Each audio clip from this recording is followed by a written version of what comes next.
আছে, ছাত্ররা দেশ গঠন করবে। এই পুলিশের উক্তি টেনে খুলে ফেলা হবে।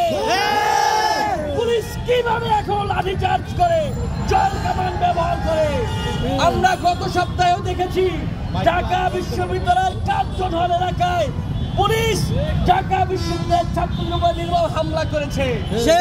আমরা পুলিশকে হুঁশিয়ারি দিয়ে বলতে চাই, আপনারা এভাবে বাংলাদেশের কোন ছাত্র জনতার উপরে আর হামলা করবার মতো দুঃসাহস করবেন না, করবেন না, করবেন না।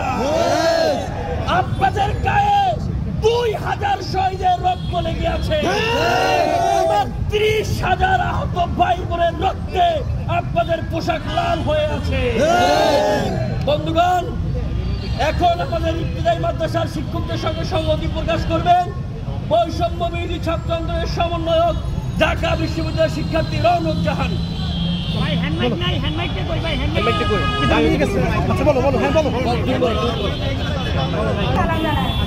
আপনারা জানেন আজকে পুলিশ লীগ এবং এই পুলিশ বাহিনীরা ফ্যাসিবাদের আমলের মতো আজকে এই নতুন বাংলাদেশে আচরণ করে ঘটনা ঘটিয়েছে, এর জবাবদিহি তাদের করতে হবে।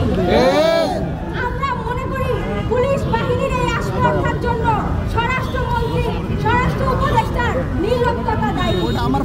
এছাড়াও শিক্ষা মন্ত্রণালয় এই ঘটনার জন্য সমানভাবে দায়ী।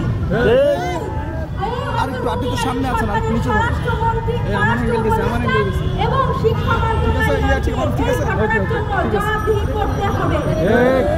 ঢাকা বিশ্ববিদ্যালয়ের শিক্ষার্থীরা আজকে এখানে আমাদের এই শিক্ষকদের সাথে সংহতি প্রকাশ করার জন্য দাঁড়িয়েছি। ভাই চশমাওয়ালা ভাই একটু কি মাথাটা পেছনে করা যায়?